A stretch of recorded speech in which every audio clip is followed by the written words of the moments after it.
Well, hey everybody. How are you? How are you?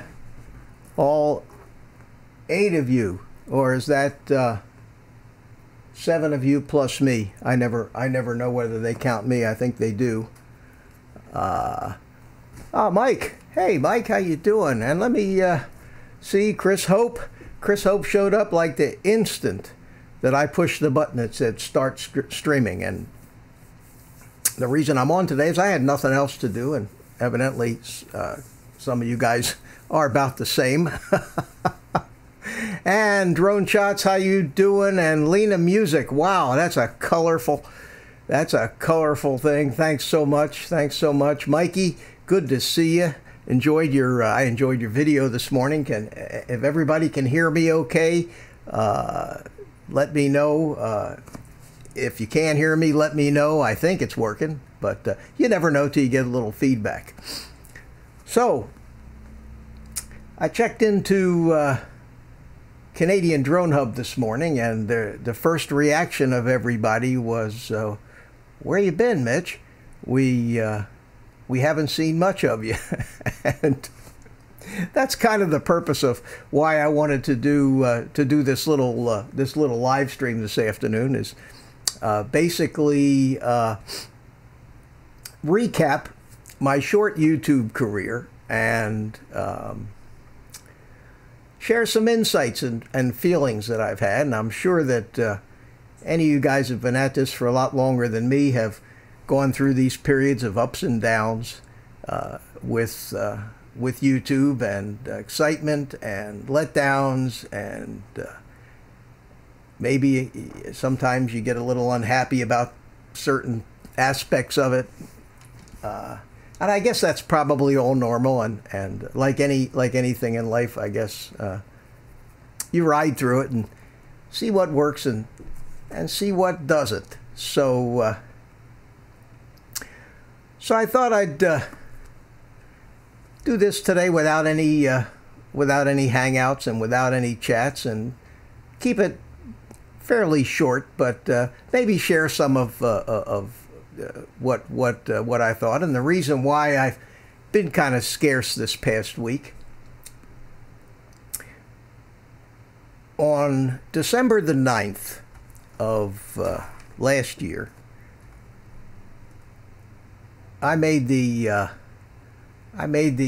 decision to become a YouTube creator, and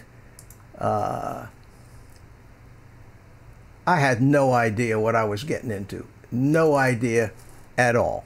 And I'm going to share, I've done this before, but I want to do it again. Because it's, even though it's only 3 months ago, it's kind of a look back at what my mindset was back then.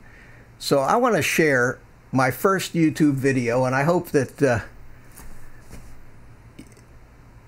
you have the patience to sit through it again. It was the Sulphur Springs fly-in, and I'll come in on top of and talk about my thoughts and memories of this as it happened while it's playing. So what I want to do now is find the right scene here. Let's see. We want to go to this monitor right here, and I want to start it. Well, good morning. I'm Mitch, and I am starting a new YouTube channel. I'm calling it Old Guy and a Drone. After all, I'm an old guy. I have drones. Hopefully, I have something relevant and entertaining to say. If not, I'll do something else.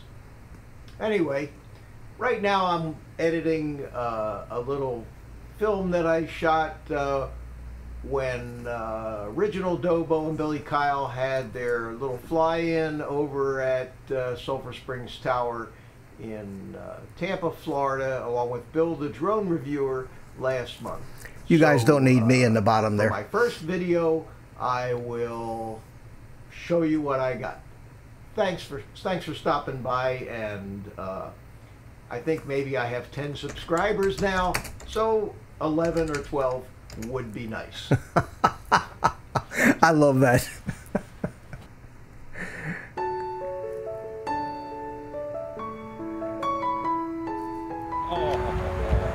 So there's Billy Kyle, and what kind of flight time you see? These were all the big YouTube stars. Billy Kyle and Ken Dono and Brian from Smoky Mountain Aerial was there, and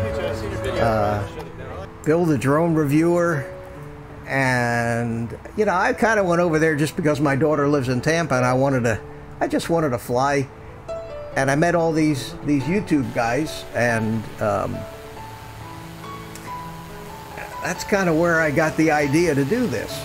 This particular fly-in was back in September, so it was a couple months between the fly-in and before I actually decided to do this. And in between that time, Bill the drone reviewer had a little dinner over in Tampa, and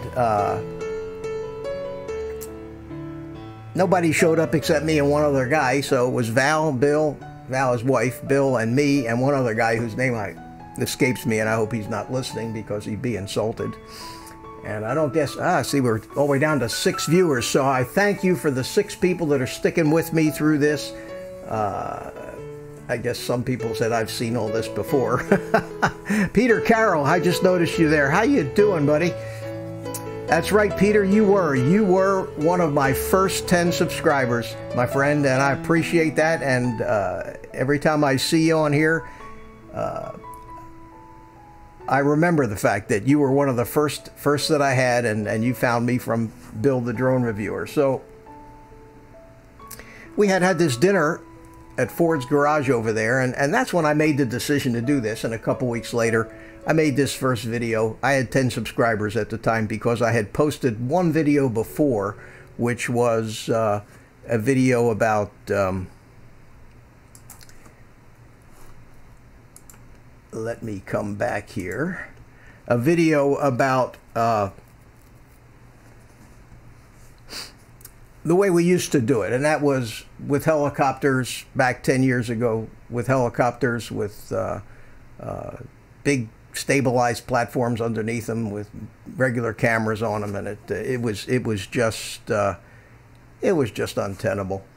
So I started this thing, and I at the time had no idea what was involved in a YouTube channel. I didn't know about how to research tags. I didn't know any of the rules. I didn't know what it meant to have a lot of subscribers. I had no idea what it meant to be monetized, and I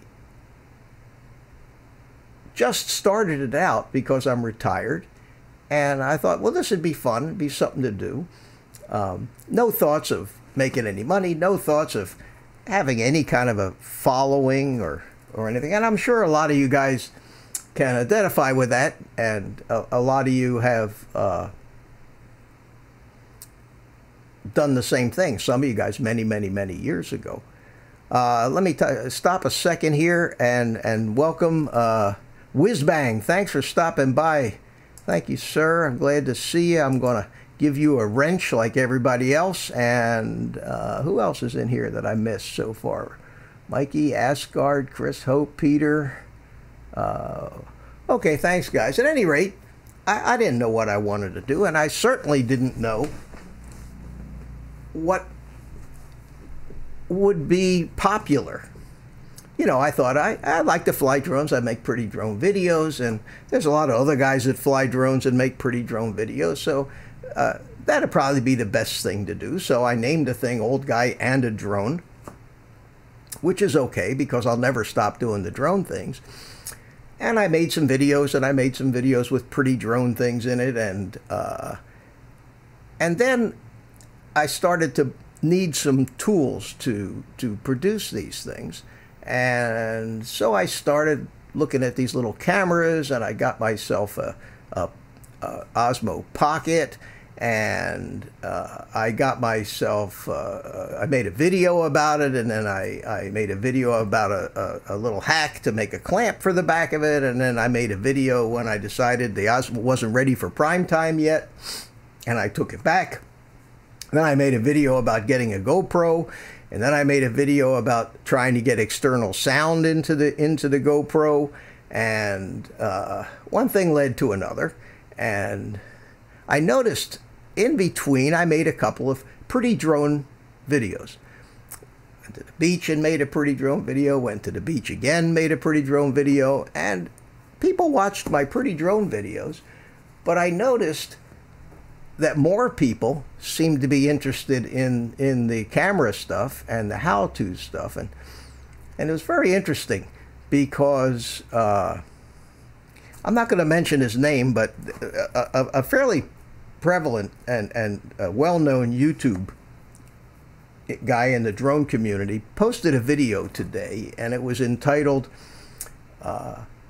basically, where's my channel going? What's my direction going to be? And as I was watching him, he said the same things I was thinking. And that is that just doing the drone stuff is good, and you'll get a certain following. But after a while, I think for a lot of guys, it might get a little repetitious. And he said that you know, he's been doing the camera stuff lately, and it seems that the camera stuff is a lot more popular. And then I had done a video which was about building a little vlogging rig. And what I want to do here is I want to go ahead and open up my YouTube channel here on a window for you. Let me take a second and get this set up so everybody can see it. Okay, I want to go to here, and I want to go into my YouTube channel here, and there it is. So right now I've got, which is amazing, after 90 days, I've got 514 subscribers, and I want to thank a lot of you people that, you know, you guys are the regulars. Jerry, Drone Obsessed, and Mikey, Philly Life, Peter, Chris Hope, all you guys. You're like a regular, you're like part of the boys club here. But there's a lot of other people that I met on Rogers, and I got to give Roger the credit for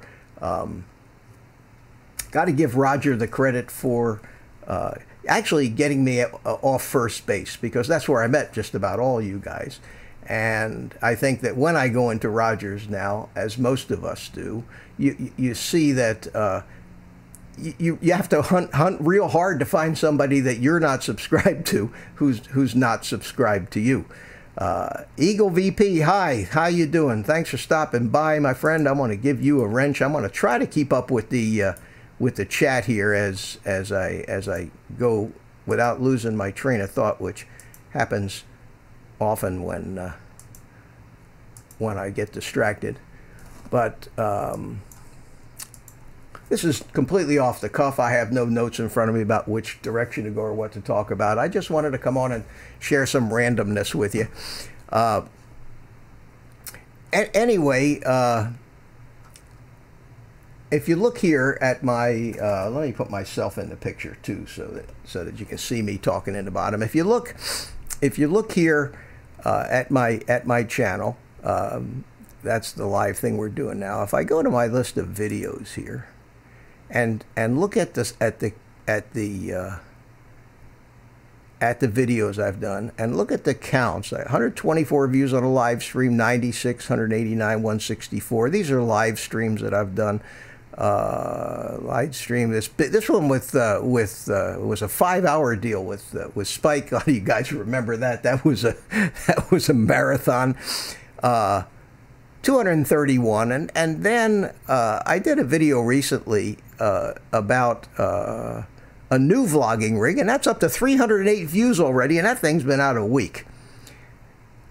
And that's this little gizmo here that uses the new Ulanzi vlogging case that actually holds, if you didn't see it, I'm sure most of you guys have saw it, and it's fabulous, and I like it much better than that metal case I used before. But what I noticed is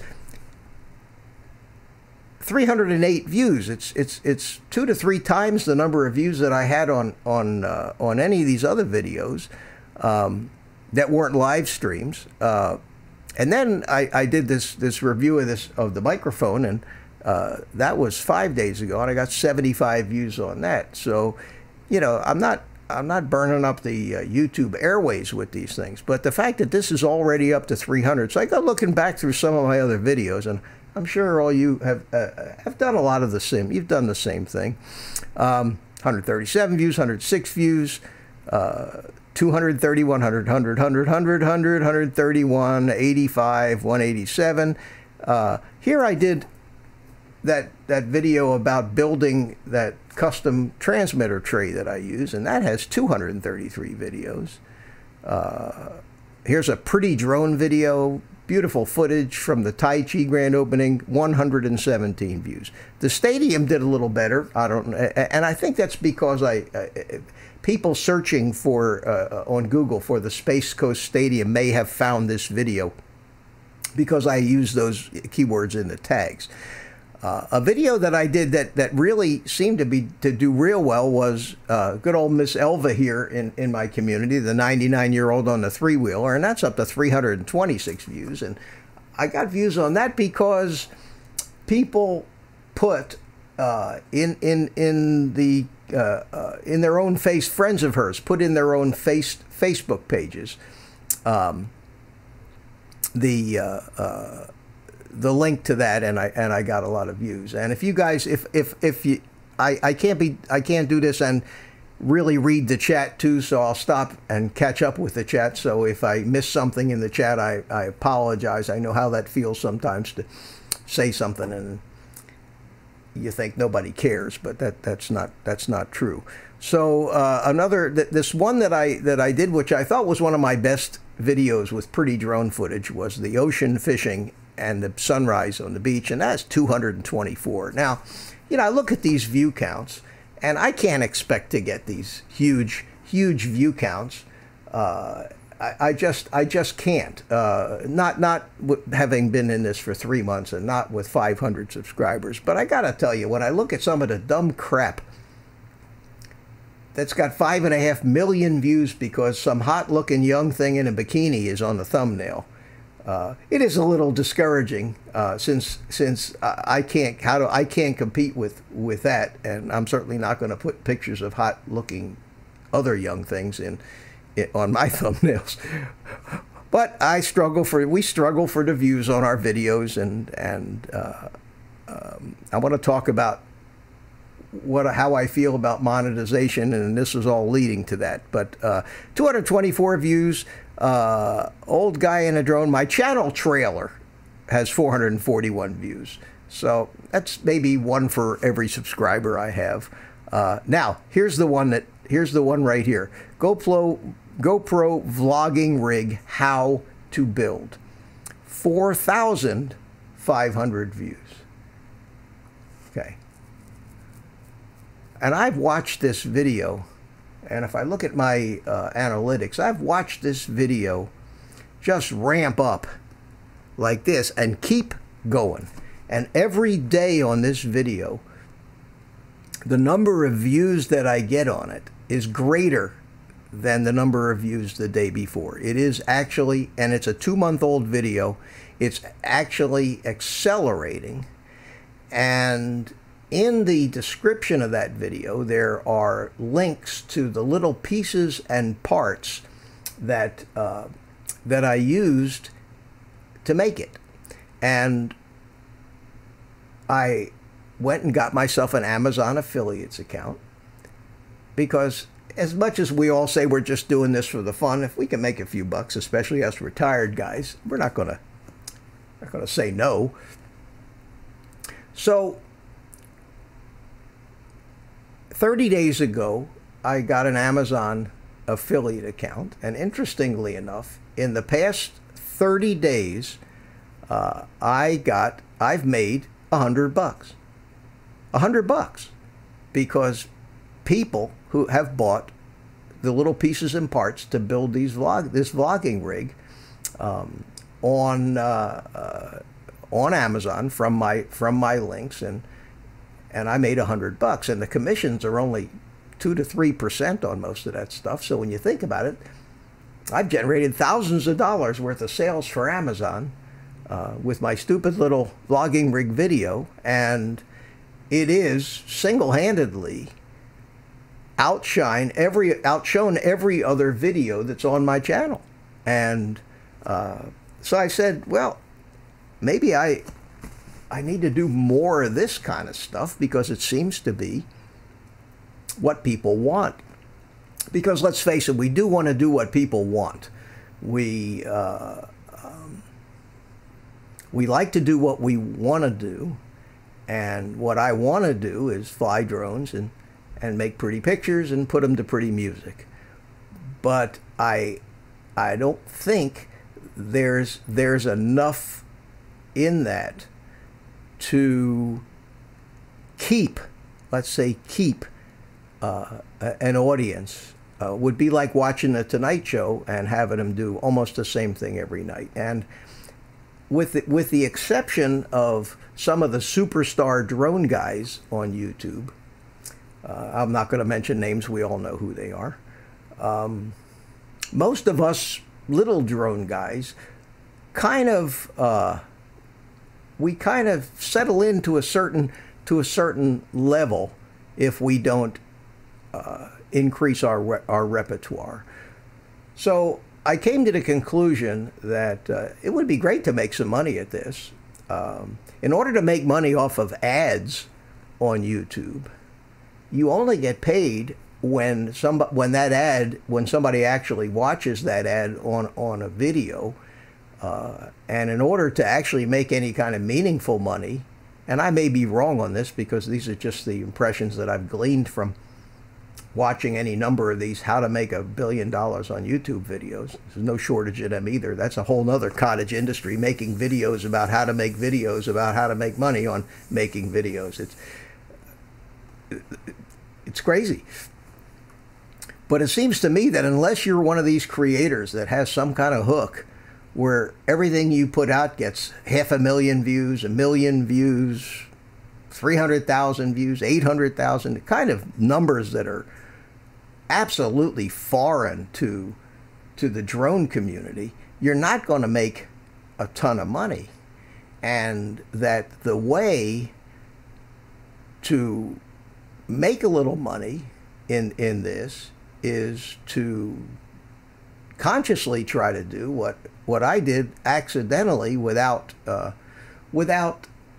even thinking about it, and that is to do some videos that feature products or how-tos that should the people that are watching these things like what you do, they can buy the products through an affiliate link. And I know a lot of you guys are doing this already, and most companies, I know that Banggood and DJI and GearBest and Amazon and so many others have, software companies all have these programs to promote affiliate type purchases. And it seems that having made $100 by accident on Amazon in 30 days, as opposed to trying desperately to get to 1,000 subscribers and 4,000 watch hours and the number of views that it would take to make $10 a month in ad revenue on YouTube, that I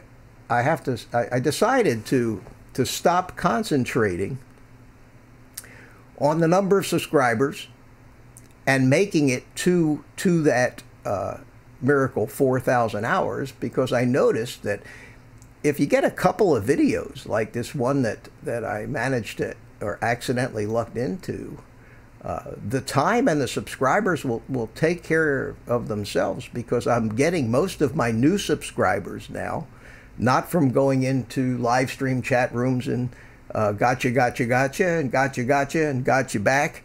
But I'm getting these subscribers from these people who found my channel by a search engine and watched my how to build a GoPro vlogging rig video and said, I like this guy, I'm going to subscribe. Now, not a large percentage of them subscribe, but it's turning out to be 4, 5, 6 a day, which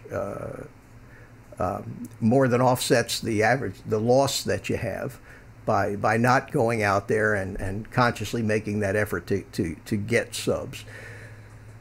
So from a start 3 months ago of just wanting to have fun, fill up a little time, make a few friends, make a few videos, and not care about anything else.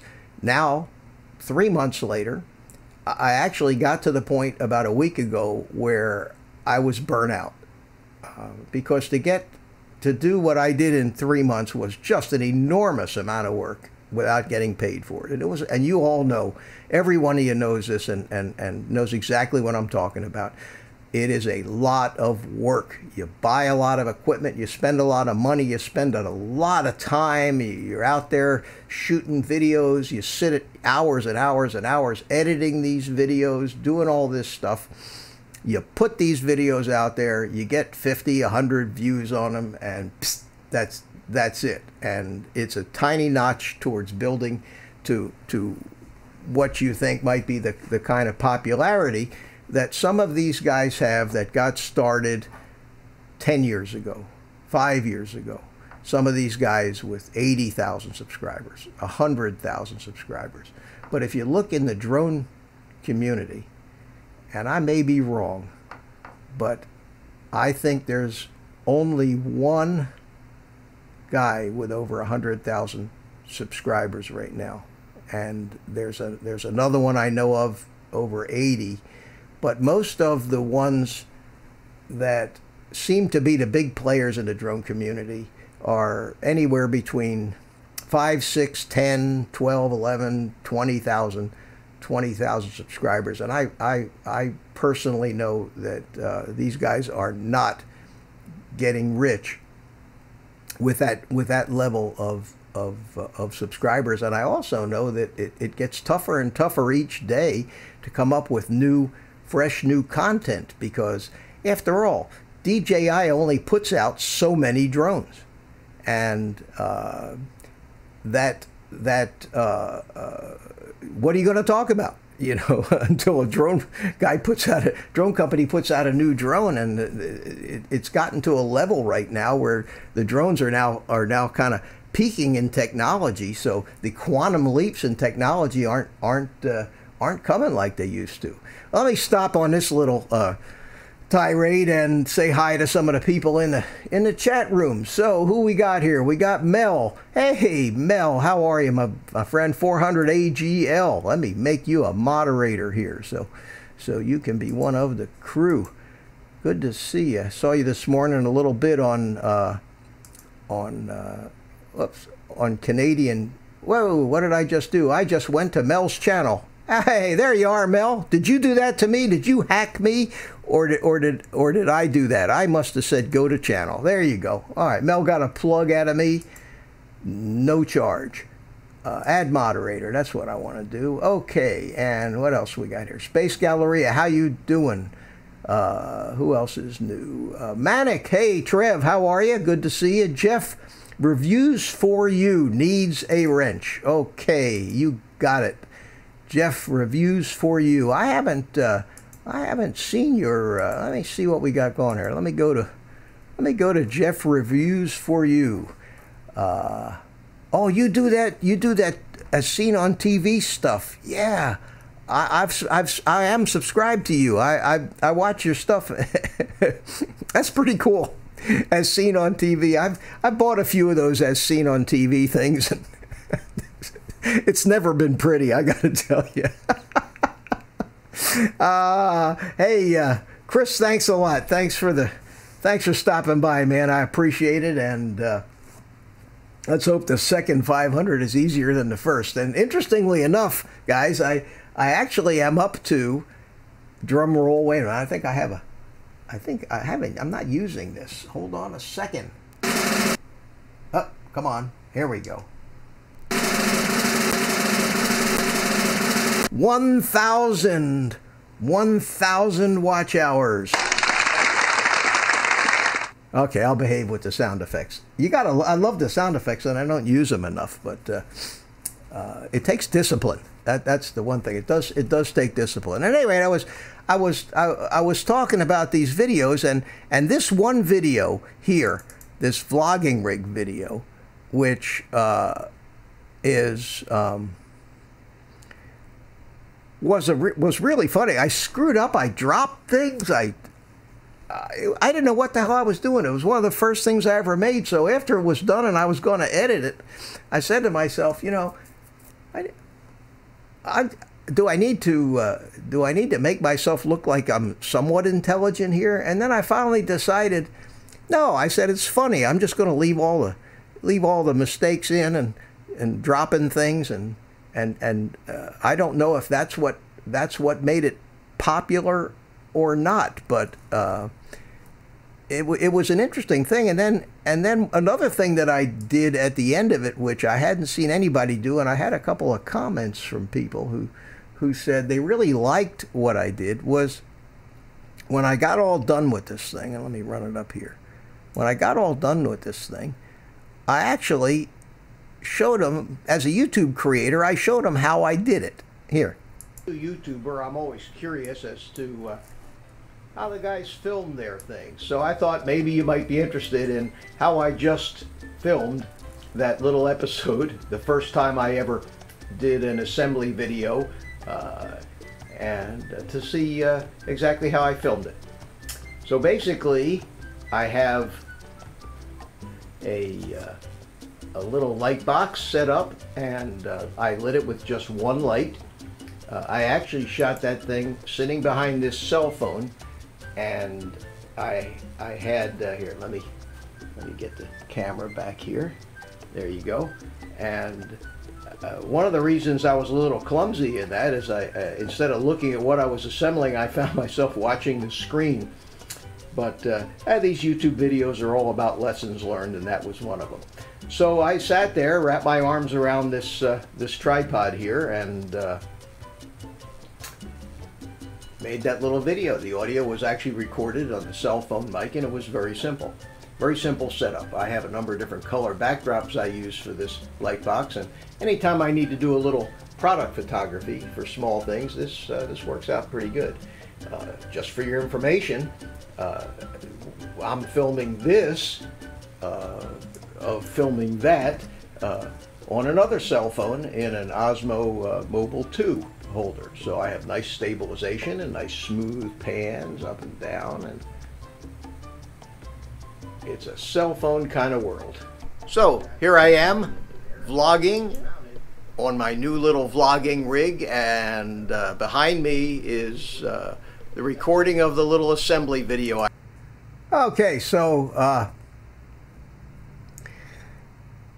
sometimes it's fun to watch your old stuff, especially this one video of mine that actually worked out at 4,543 views right now. To me, it may as well be 1 million views, because I usually average 100 to 200 views on a video. So to see one with 4,543 that was not promoted by some outside interest,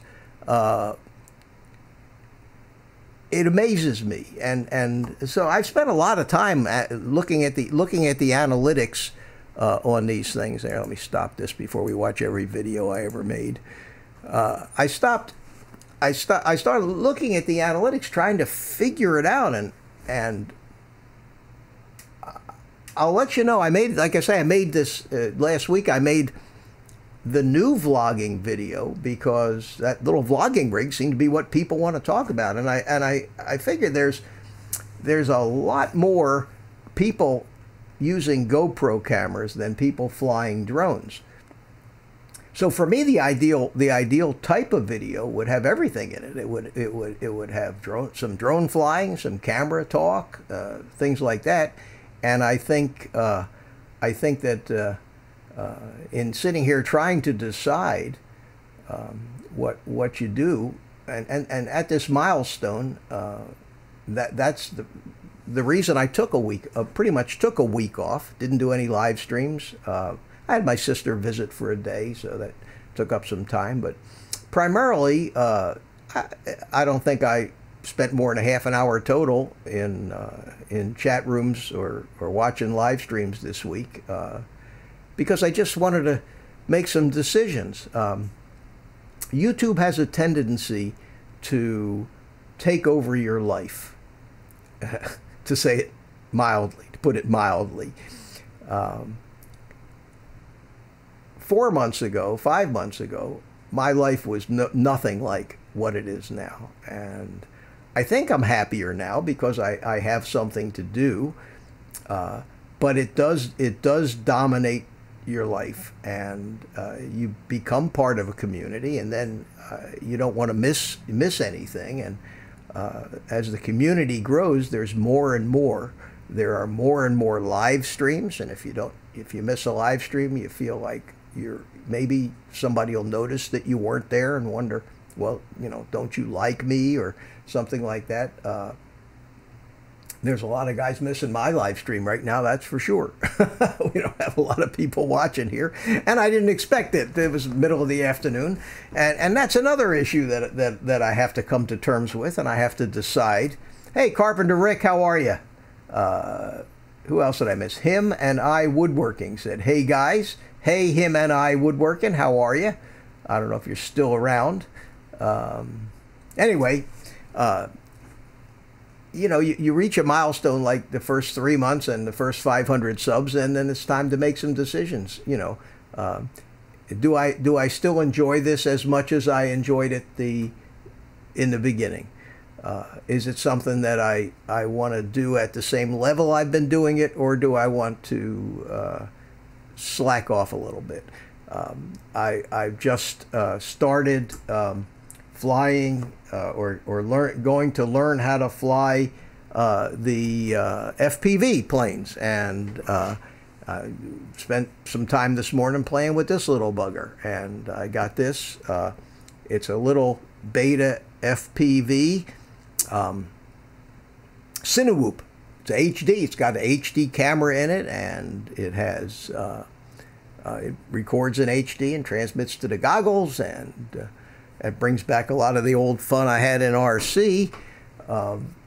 So that takes a lot of time too. I've been spending a lot of time just trying to learning all that stuff. And for those of you guys who do FPV, I've been learning beta flight and all that, and flying the simulator, and trying to hone up some skills there. So I think until I change my mind tomorrow about where I'm going to go with this thing, is I'm going to cut back a little bit at this point. I think after this 3 months push to kind of get established in this to a certain small degree, met a lot of great people. I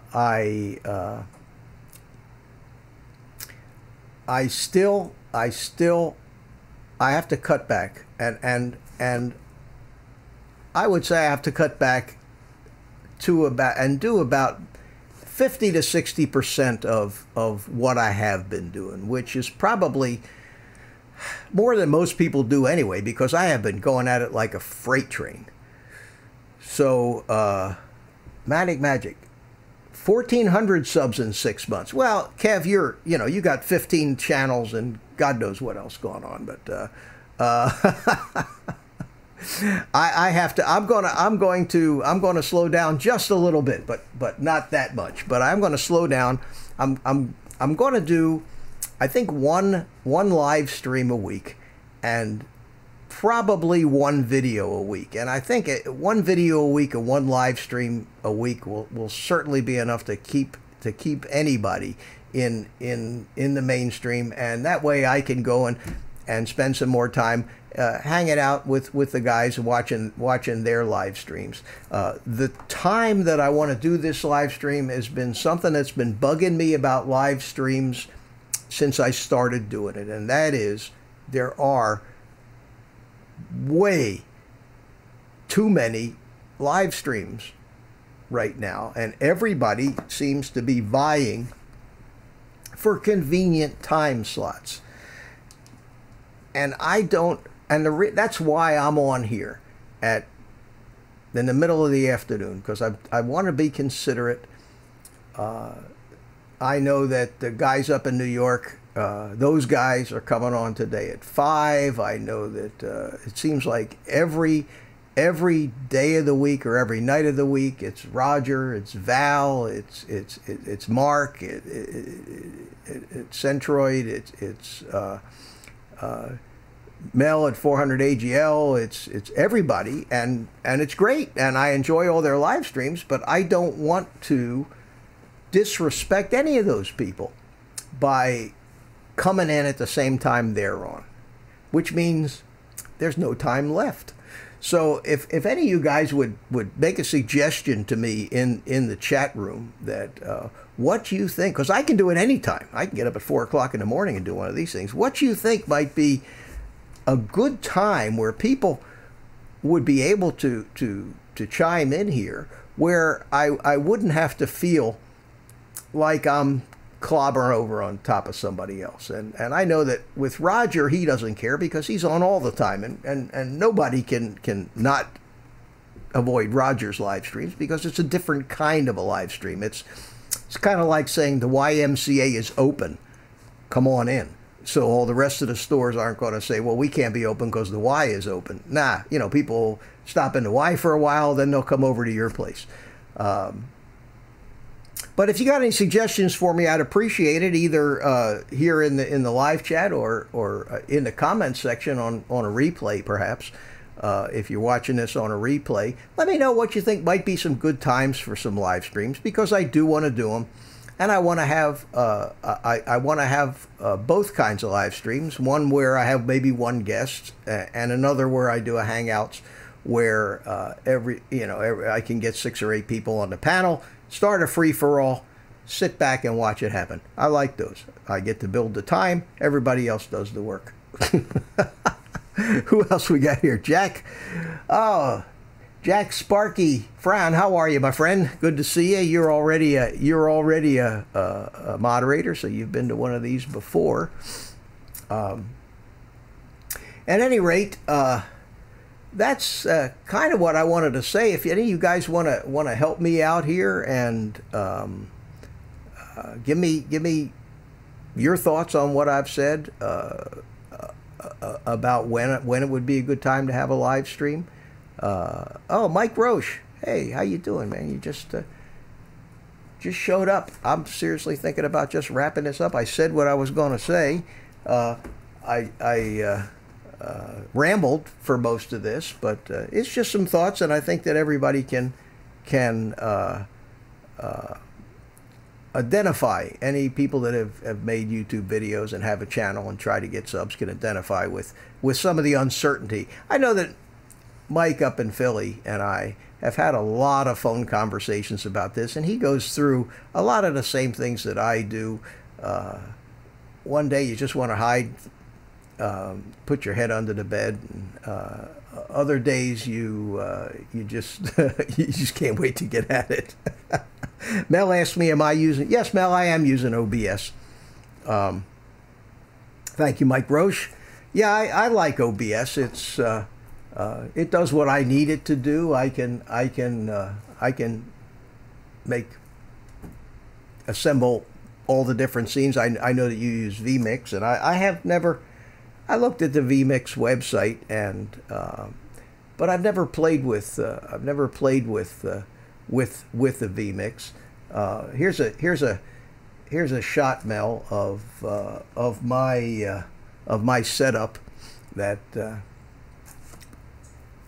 I have here using OBS, and as you can see right here in the middle is the OBS window, and I've got a monitor over on the right that I use if I'm going to feature a video or a YouTube video or something. So by switching, and I've got an Elgato Stream Deck right here. If you can see this, this is all for Mel, by the way, because Mel is a technical guy. I thought he might be interested to see what I've got set up here.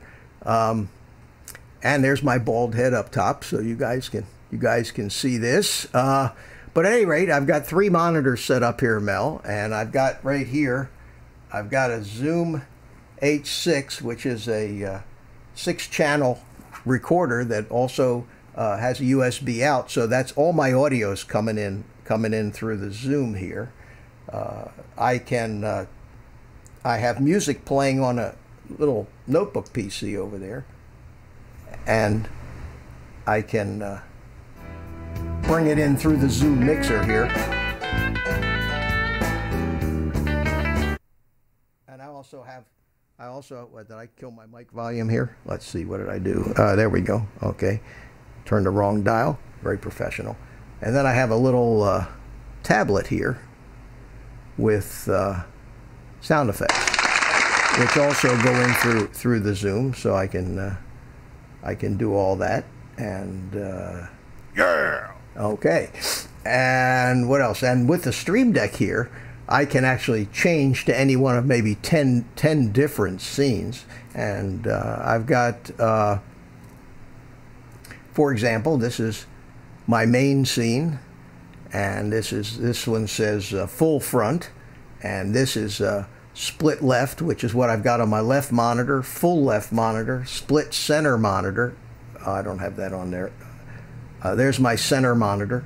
And then this is my right monitor with a split, full right monitor, split with the rear, full rear, Skype screen, Be Right Back screen, and the startup while the countdown's happening. So got all those different screens set up, and I can switch them just with a push of a button. So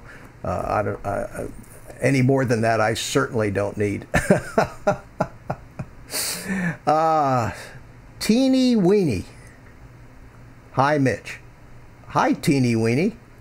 I don't know. Do I know you? Let's see who Teeny Weeny is. 1 subscriber. It looks like somebody set up a brand new channel. I don't know who that is.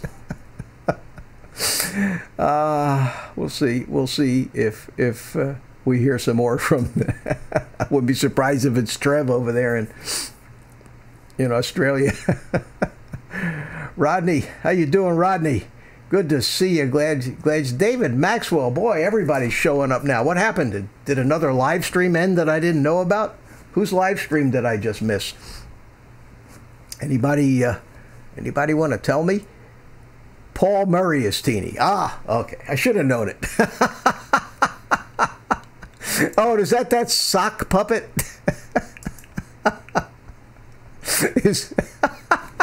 Well, we have to have Teeny Weeny be a moderator. Is that a fact? Is that really Paul Murray's sock puppet channel? I got to see that again. Hold on a second here.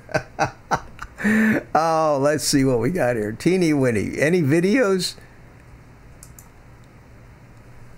One intro. Oh.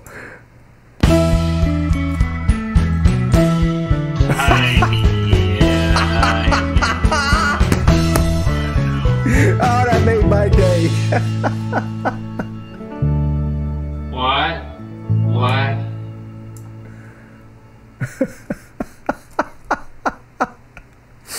Oh, man. That made my day. Thank you, Paul. I appreciate that. I needed that laugh. Oh, man. You guys. That's why I love this community. Everybody get a good laugh. Oh, and Mel, hey, I'm still trying to learn how to be a broadcast engineer. I got all these buttons, but I got to remember which ones to push, Let's see who else we got here. Let's see who said hello. Mike Roche said hello to you. Gary Foster, there you are. How you doing, my friend? Good to see you. And Jerry's still around. Teeny Weeny.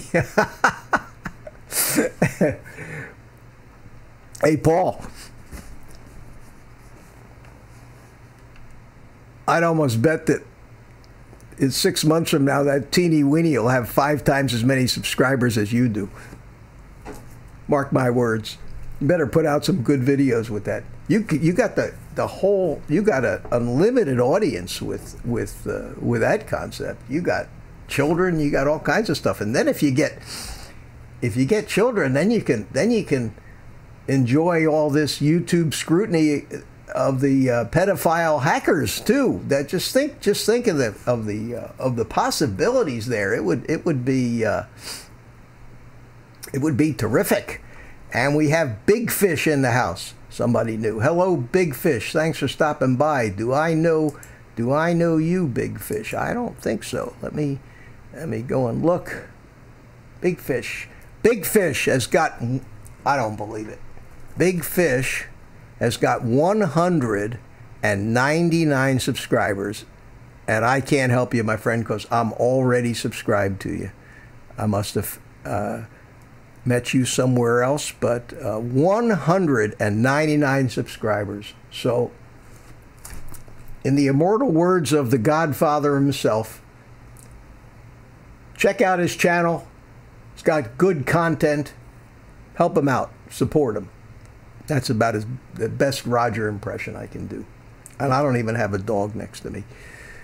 So, Big Fish, welcome. We'll see if we can't get you over that 200 mark right now. I bet you we already did. And I'm going to make you a moderator too, so you can feel as special as everybody else. 201, there you go. That's a new first for me. I have never done that before. I've never played Grow Your Channel. So that's great. And glad you stopped by. Who else we got here? That's it. We got the same crew of guys. Is there? I'm trying to think if there's something that maybe I could share with you guys. Give me a second. Chat amongst yourselves. I don't know if any of you guys have seen this, but this was the. I'm going to show you this one because this was the. And I'll talk about it as we look at it. But this was what we did.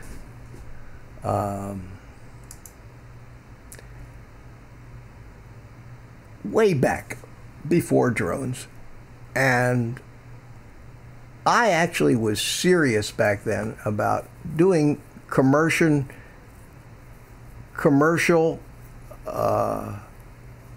drone aerial photography. I actually formed a company called Florida Skycam, which is down here in the lower left, and made that neat logo with the state of Florida, a helicopter on it, and affordable low altitude aerial stills and videos, it said. And I had an LLC set up and I was ready to go, and hardly anybody was doing it, and you could charge tons of money back then. And I bought this. This is a 800 size Bergen Taser electric helicopter that's huge. It uses two 6,000 milliamp hour 6 cells in series, which made it almost 50 volts, and gave you a whopping 7 minutes of flight time. And underneath this thing was a camera stabilizer that some guy was building by hand and was selling for like $2,000, and it was the only game in town. So I actually bought one. I had $5 or $6 grand invested in this rig, and it all sitting in my closet right now, worth absolutely nothing. But it was all we had back then, and you put any kind of camera you wanted, because this thing could lift, carry a good 10-pound payload. It was incredible. So this particular video here was, and those green things on the side actually were retractable landing gear, similar to like what the Inspire has, and they would come down, and it took two people to do it. There was no gyro, no GPS, no stabilization. You had to fly that stupid helicopter and keep it smooth. Now the camera mount did keep the camera pointed in one direction, and if you look down there, I've got myself stuck in front of it. Let me get out of the way. That's in the bottom window there. You're actually looking at the video that was shot by this thing, and that's about as stable as you were going to get, and it is horrible when I look back at the quality of the video. There it is. That's what we got, bouncing around and shaking around. But the only alternative back then was you either had a $5 million news helicopter with millions of dollars worth of stabilized cameras in it, or you hired a helicopter for 15, 20 grand to go up and shoot your stuff. So we thought that this also was a gusty day out there when we filmed this. But this was one of the early test flights of this thing, and when I went out to get a job, to try to get a job, I ran smack into the FAA, who wanted basically no part of any of this stuff, and because I wanted to be legal and I wanted to do it legal. And I know there are some people who say do it first and ask forgiveness later, instead of asking permission first. But I wanted to make sure, because I had a pilot's license. I didn't want to lose my pilot's license over doing something illegal. So I went to the FAA, and they basically told me, no effing way. In order for me to do this legally, I would have had to have had that whole aircraft certified as an experimental aircraft with the FAA and gotten an N number for it, which would have taken probably years and cost tens of thousands of dollars. There was no such thing as airspace that was safe. There was no geofencing and none of that crap. But there was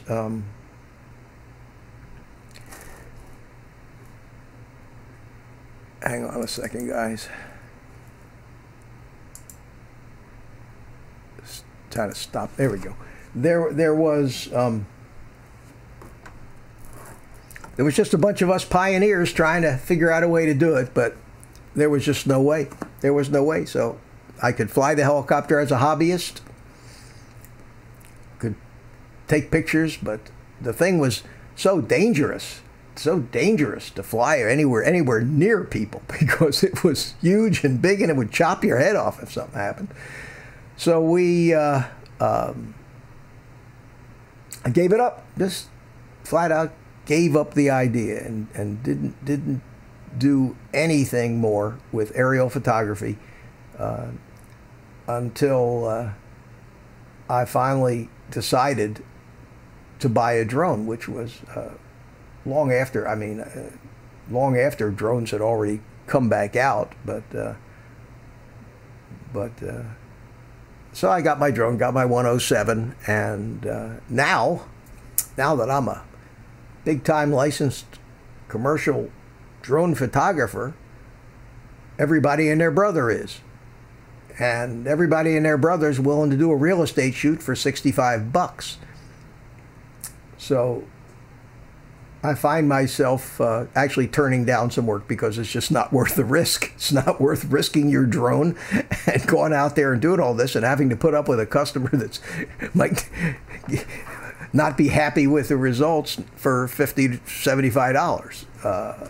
And the big dollar drone stuff for filming for Hollywood and those kind of things, they don't want an old fart like me anyway. And I certainly don't want to do with guys like Jerry is doing from Smoky Mountain Aerial Image. I mean, he's on the road. It's rough. It's rough, and I hope he makes a lot of money doing it, because he's earning it. It's rough to have to do that kind of flying and produce that kind of product, and do it without regards for for weather or anything else. I admire guys like that, and I hope he has great success. But there's not room for 5,000 of those guys, and so I guess I'm not destined to be a big time commercial drone photographer. I do a little of it, and most interestingly enough, most of the work that I've gotten through my daughter's public relations firm. I do work for her as a web designer and graphics designer, and she has a lot of clients, mostly over in the Tampa area. Mel says to me, "Do you mean Brian Smoker?" Yeah, that's what I was talking about, Brian. Mel. I met Brian at no, Drone Worship, not you. Brian at Smoky Mountain is who I was talking about. And I met him at, and if you were around at the beginning of this live stream, I showed that first video that I did back at Sulphur Springs. And Mel, you weren't here. You may never have seen this, so I'll show you just a little shot of it again here.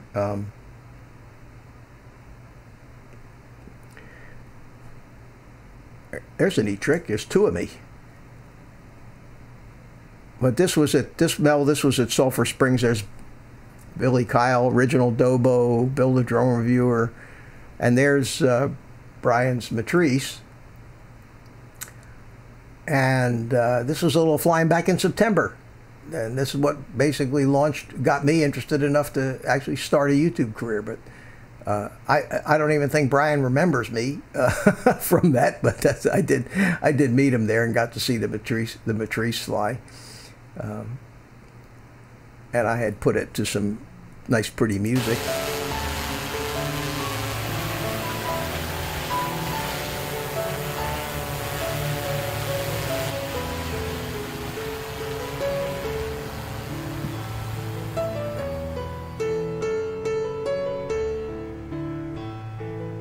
And then I went off and took my brand new Mavic 2 Pro, which was right. Rodney, excuse me. That's a problem with watching the chat is, have a good day. Time to put on the editor's hat. Thank you, Rodney. Thanks for stopping by. I appreciate it, my friend, and have a good day. Take care of yourself. Yeah, Dan, drone.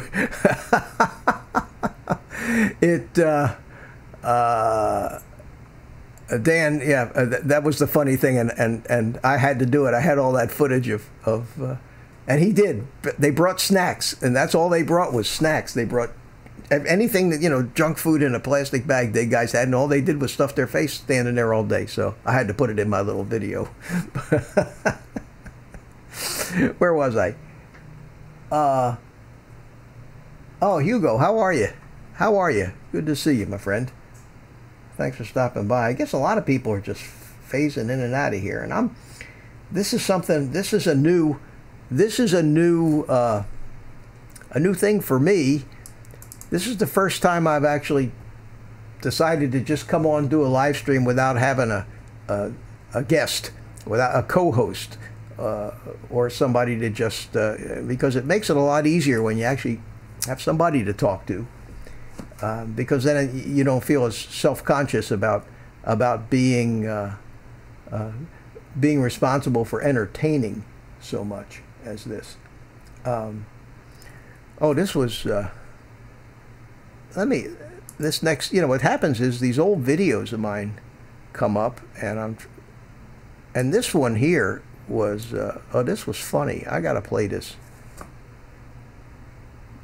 If this live stream ever gets a lot of replays, it's going to be known as the pointless wanderings with no purpose of an old guy who's probably suffering some form of dementia, but entertaining nonetheless. That would be a good title for this video. But what I want to do here is I want to go to this, and then we want to make this full screen, and then I want to just show you this because this was the coolest thing. And I don't know if any of you have seen this, or maybe some of you haven't, but I was driving along one day and I have a dash cam,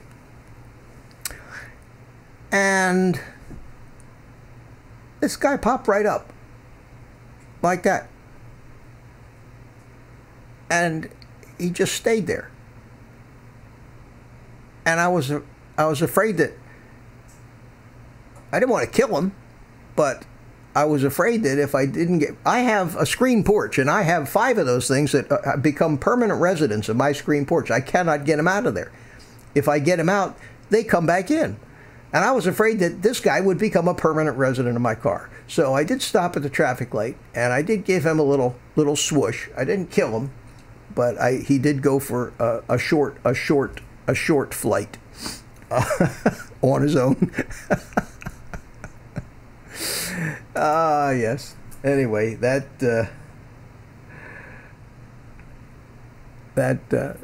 was over there on the left screen, and I thought that was funny. Yeah, Mel, it's those things, and I had it on my dash cam, and I said, that's really cool. I got to save that. And these dash cams have an SD card in them, and if you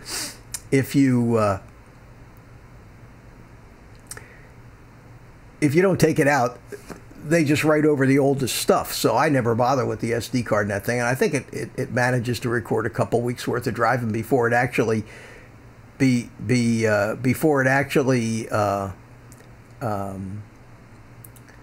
writes over to stuff. So I took the SD card out and I put it on my computer and copied that over and named the file Lizard Hitchhiker. I figured I'd remember what that meant.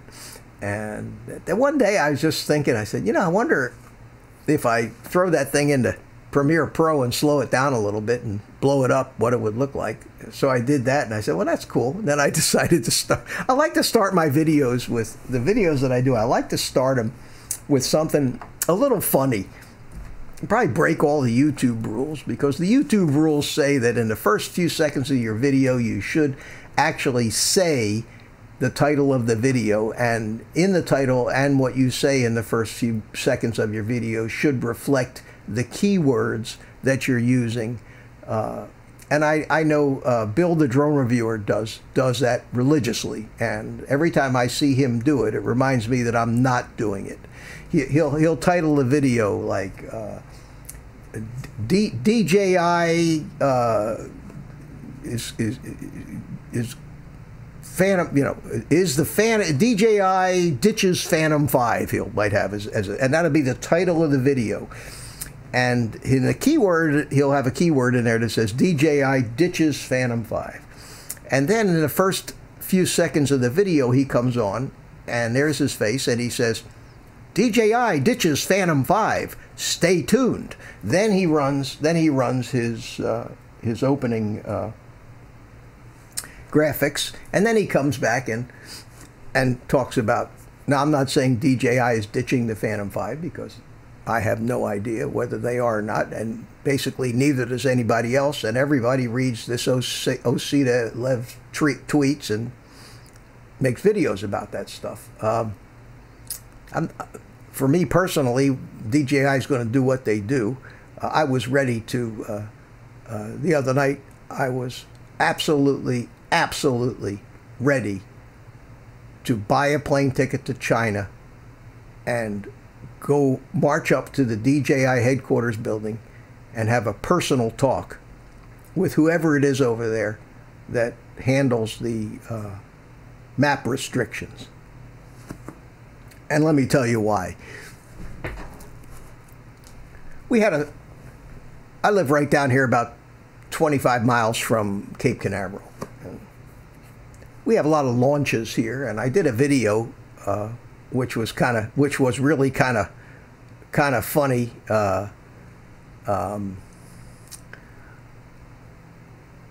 About missing half the lunch because I had my Mavic Zoom in the air and I was pointed in the wrong place.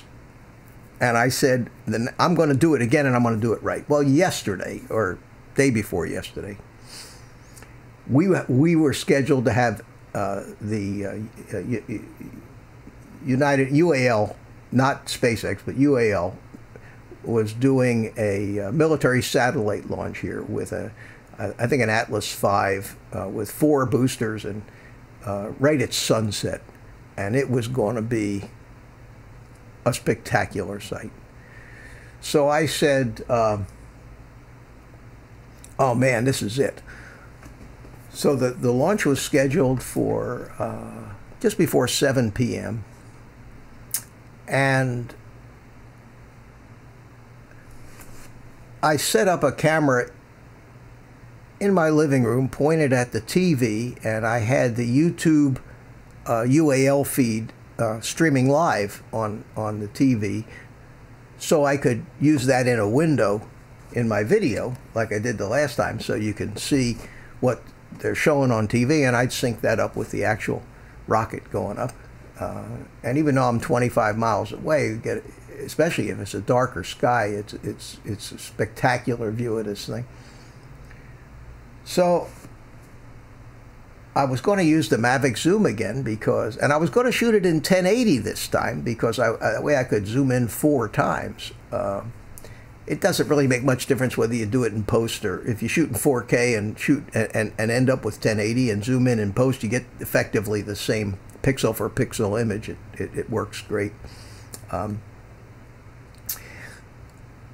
I had that going and the countdown's gone and it's 30 minutes and I go get the drone, and I had put the batteries on charge an hour and a half earlier, so I had one fully charged battery and one of them just about charged. I went to no surprises, so I said, I better turn this thing on and make sure that there's not 37 different firmware updates and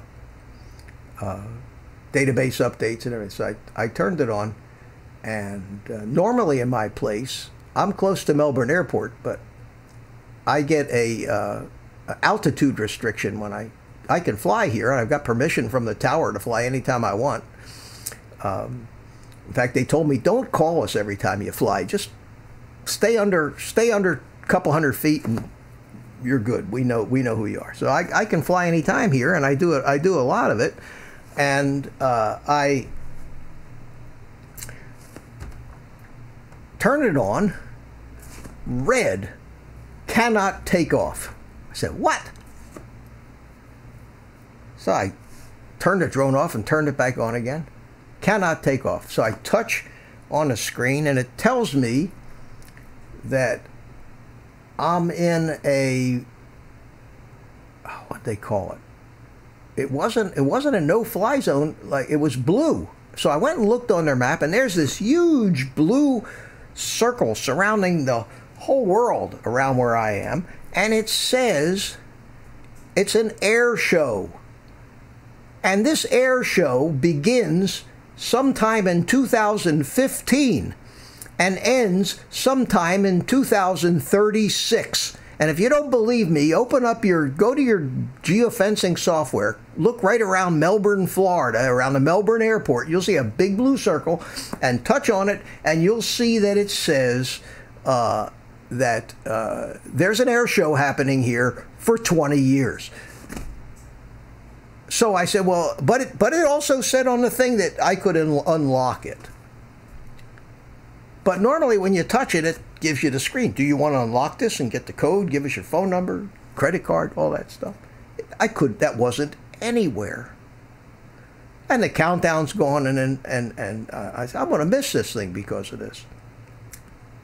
And they had a problem with the rocket, and it went on. They had put a hold on it. And so I went and got my other drone out. I got my my Mavic 2 Pro out, and I got my Crystal Sky. Figure maybe it's the version of the Go 4 that's on my Android phone. I was going to just use the phone for this thing because I didn't need to do a lot of flying. I just need to get it up in the air and point it in a general direction. And one thing led to another, and that wouldn't let me do it. Cannot take off. Couldn't unlock it. So I I said, this is not going to happen. Anyway, I went into the computer and I went into their to the area on their website where you can unlock it, and I got I finally got the thing unlocked and got a code and got it into my drone, and it said I could fly right about the time where the guy on TV said, well, we're sorry folks, but we have another problem cropped up and we won't be able to get it resolved in time to meet the 9 o'clock window and blah, blah, blah. So we're going to scratch the launch for today. And I went, and what I said began with the letter F. And I started putting things away, turned off the feed. It's over. I'll probably launch it another day, give me another shot at this. Now that I figured out how to unlock this thing, we'll be okay. So I turned off the TV, I put that camera away, I took the drones, put it back in their case, and that was the end of that. And it would have been spectacular because the light would have been perfect. And I went to bed. The next morning, get up and I turn on the news, and they launched the damn thing the night before. They changed their mind after I went away, and they launched it at night, and it would have been just spectacular, and I missed it. So that's why I want to get on a plane and go over there and beat on somebody at DJI for this 20-year air show. Now, there is an air show at Melbourne Airport in 2 weeks, and there's an air show this weekend about 50 miles north of here in Titusville. So I think that there is some validity to the air show temporary restriction. I think somebody who entered it in there just wasn't paying too much attention to the dates that they put on the thing, because the air show here in 2 weeks has a lot of military presence in it, and a lot of military planes, and usually either the Blue Angels or the Thunderbirds, and they practice for an entire week beforehand, and it's tremendous because, and I'm going to try to get some video of it this year, but these guys will fly over my house 100 feet with afterburners going. I mean, it shakes the roof, it shakes the timbers. It's absolutely wonderful. So I'm hoping I'll get some of that week after, not this coming week, but the following week when they practice for the air show. But I don't know. Up until now, I have always said, I'm really not too upset about the DJI fly safe databases and the geofencing, because it keeps idiots from ruining the hobby for the rest of us, or the business for the rest of us. And I have successfully unlocked these things very easily in the past when I had no problem and no conflict with it at my son's house when we filmed that thing on the river. For some reason, we were just a little bit inside the fringe limits of the Patrick Air Force Base, but it said on there that I could unlock it. I unlocked it right from the Go4 app. It worked fine. We flew. We kept it low. No problems whatsoever. But this thing the other night just drove me crazy. I was ready to throw the drone out the window. Drone Life. RC, thanks for stopping by. You drove down from Georgia. Yeah, the night liftoffs. I went to one of those night shuttle liftoffs, and the closest thing I can liken it to is front row seats at a nitro fueled dragster race, where you feel your internal organs banging into each other from the noise. It is that dramatic to be close to one of these shuttle launches. And where I am now, which is cool, is I'm about say 25, maybe 30 miles, and it takes the sound 5 minutes from the launch site to here. And that to me is cool, because we watched the launch, and the thing is just about all the way up, and starting to go over the horizon. Then all of a sudden you hear this rumbling, and you can only imagine how loud it is to be close. And yeah, Peter, it is great. It is. I've seen a lot of them living down here. I've seen a lot of launches, and even watching them from this far off is cool. And I have a video, if you haven't seen them, if you haven't seen it, I do have a video on my where I did get a little bit of the launch. Let's see, where was it here? Launch. SpaceX, here it is. This was the one where it was almost going to be I was going to do it, and then it got foggy, and then it was four tries of me trying to get this thing, and then I got the TV going, and I got the drone aimed over, if you can see, and I had it zoomed in, and I'm going the wrong way, and I'm saying, they just launched the thing. I saw it on TV. I know they launched it. Where the hell is it?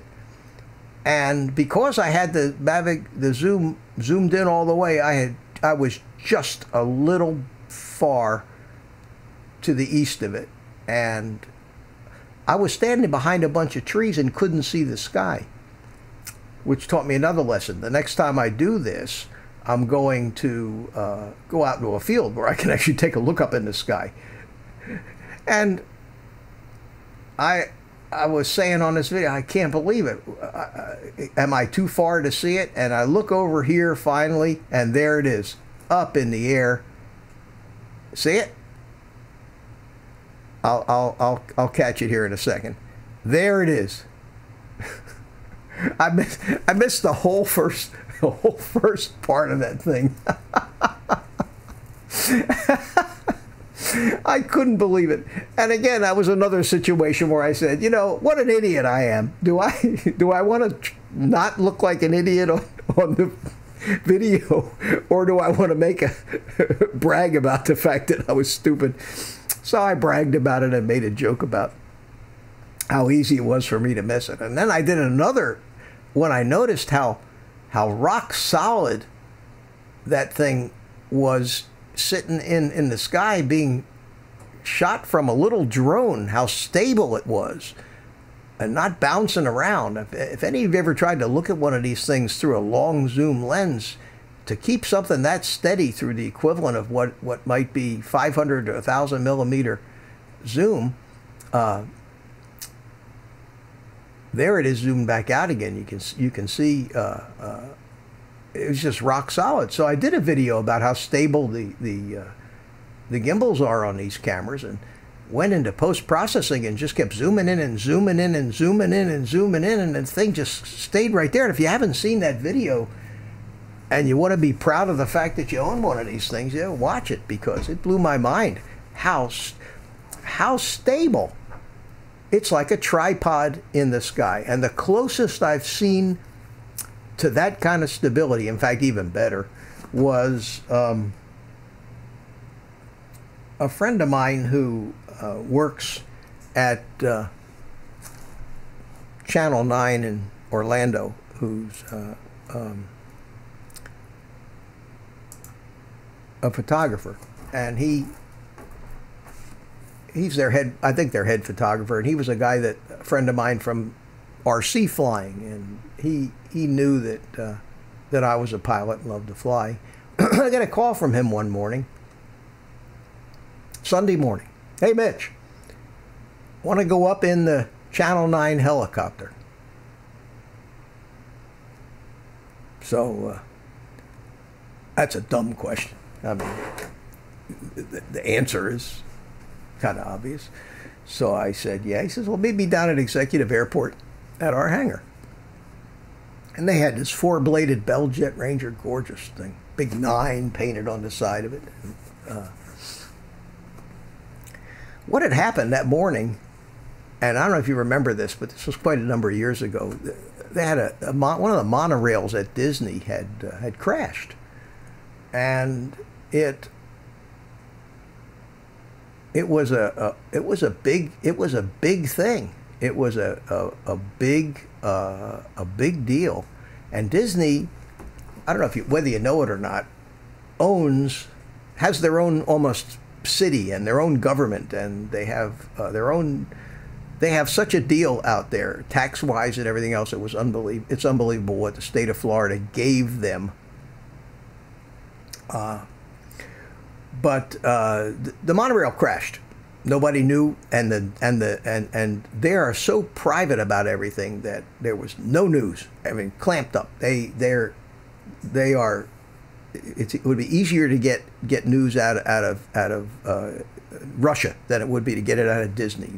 They control things out there like you won't believe, and including the airspace. They control the airspace over Disney up to 3,000 feet. If you want to have fun, go try to fly a drone at Disney. You'll be in jail so fast your head will spin. Because they have a deal with the federal government, and they must, because they control the airspace, just as if they were an airport. They have their own jurisdiction. So it was a foggy morning. We take off in this gorgeous helicopter. I'm sitting up in the front next to a female pilot, who was an incredible helicopter pilot. She had come from Atlanta, where she flew for the Atlanta Police Department for 20 years. So I trusted her, and I was in the left seat, and Dave is in this little thing in the back where they have the cameras. And I'm telling you this because of the camera that they had in there. And I can't even imagine what this system, they're mounted underneath the helicopter. They're completely gyro stabilized, and this is back in the days before DJI had their technology, but it's the same kind of technology. And the lenses, they can zoom in from those helicopters to the hind leg of a gnat from 5 miles away and keep that gnat locked without moving around. I have never in my life. So here we are. We flew into the Disney airspace, and immediately, we got a call from air traffic control, Orlando Approach Control. We were talking to Orlando Approach, in that the Disney people aren't happy, and there was 3 of us, 3 different helicopters from each Channel 13, Channel 6, and Channel 9. We went in as a flight of 3.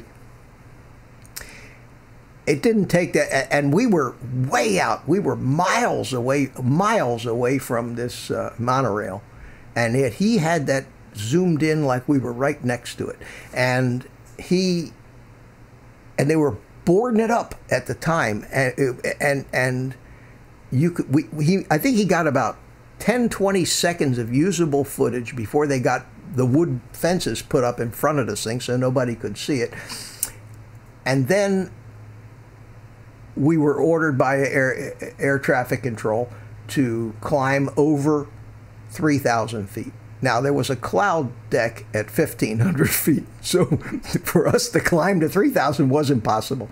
We would have had to go through the clouds. We weren't on an instrument flight anyway, and we would have been above the clouds, which would have been useless. So at that point, we turned around and went home. But the reason I'm telling you this is just, I was astounded, just astounded at what they can do with these news helicopters. So when you see these shots from these news helicopters that you see on of a car chase or something like, these guys can be miles away from those things, and you honest to God, you think they're right there next door, right next door to it.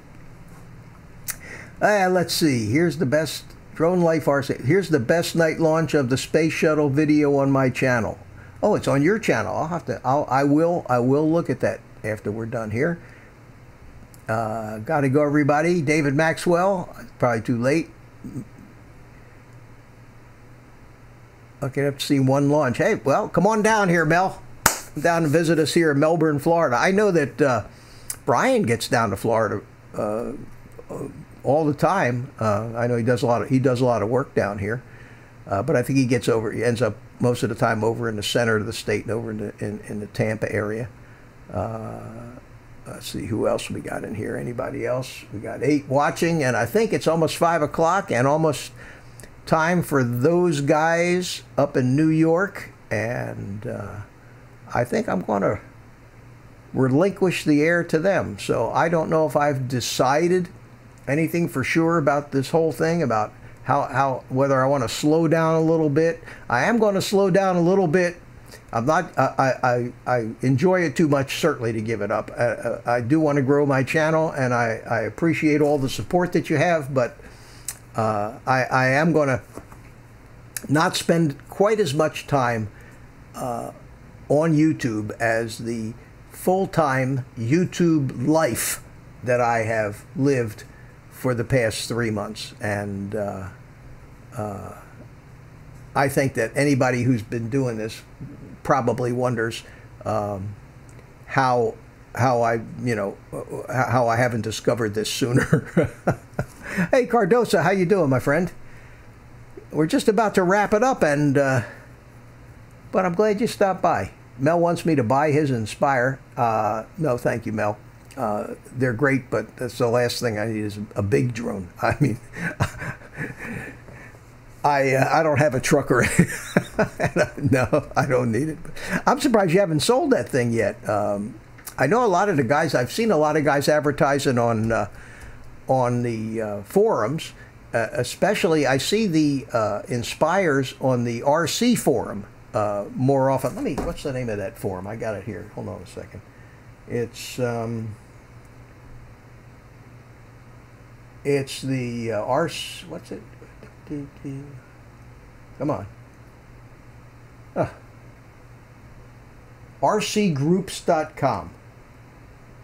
Classifieds. In fact, there's always an Inspire on there. Here's a case. Here's a case for an Inspire, just in case you want it. But RCgroups.com. You may have already been on there, Mel, but that's a good place. I've bought some of my drones from the Mavic Pilots forum. They have a Phantom Pilots forum and a Mavic forum, but those classifieds are pretty good if you're just somewhat careful about who you deal with. I've gotten some stupid good deals on there, and I've sold a few things on there. So I check them out every day or so. What else we got here? Here's the best night launch. Life through a lens. Hi there. Check out from the UK. Hello there, my friend. You're new to us, and thanks for stopping by. Cardoso, Jerry, you're still here, I see. Drone Life RC. All right, guys. I still have not one of you told me when I should come on with my live stream where I wouldn't be hurting anybody's feelings. So I guess I'll just have to come on. I started out with a Tuesday 7:30 in the morning deal. Did that for a couple weeks, and it was too early for most people. But I thought I'd come on for an hour and a half and get done before Roger came on, and so we tried that for a while, and then I finally said, Roger won't mind if I come on at 10, and people might oh, you're welcome, Mel. You're welcome. I hope that works for you.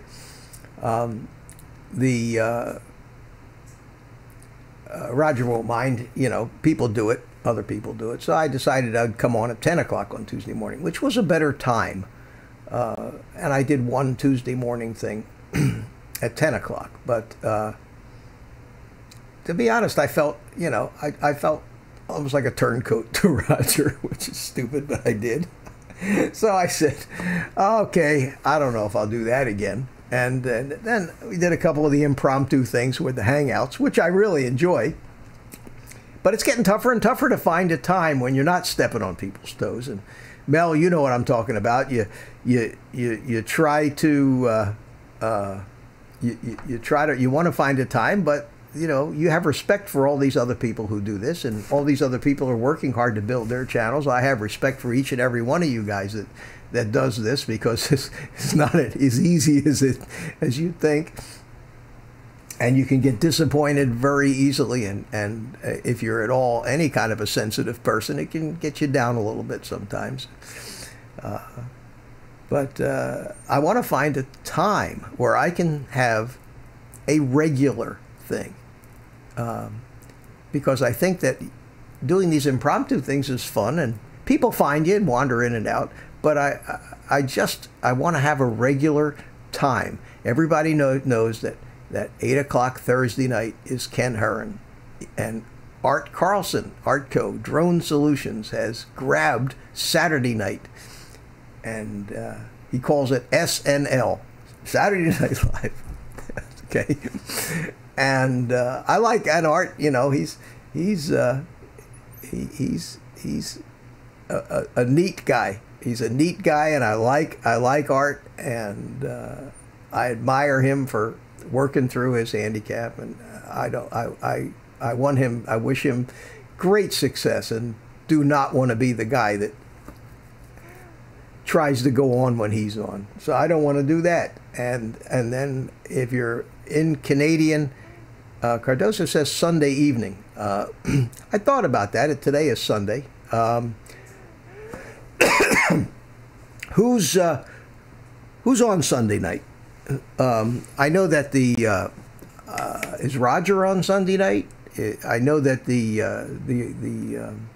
those guys, that's what they call it, from New York, are on at 5 o'clock. I think they get off at 7, and they get off at 7 because somebody else comes on, and I don't remember who it was that comes on at 7. But I have a funny feeling that on the weekend nights, there's always somebody, and I mean, there's always somebody on, you know. But I just don't want to compete with people in our community, because we have a great community here. Anyway, I'll figure it out. And for the time being, if you guys have my bell rung when I come on, if you feel like stopping by for a few minutes, I'd love to have you, and I really appreciate it. And in the meantime, I think an hour and a half of this is enough.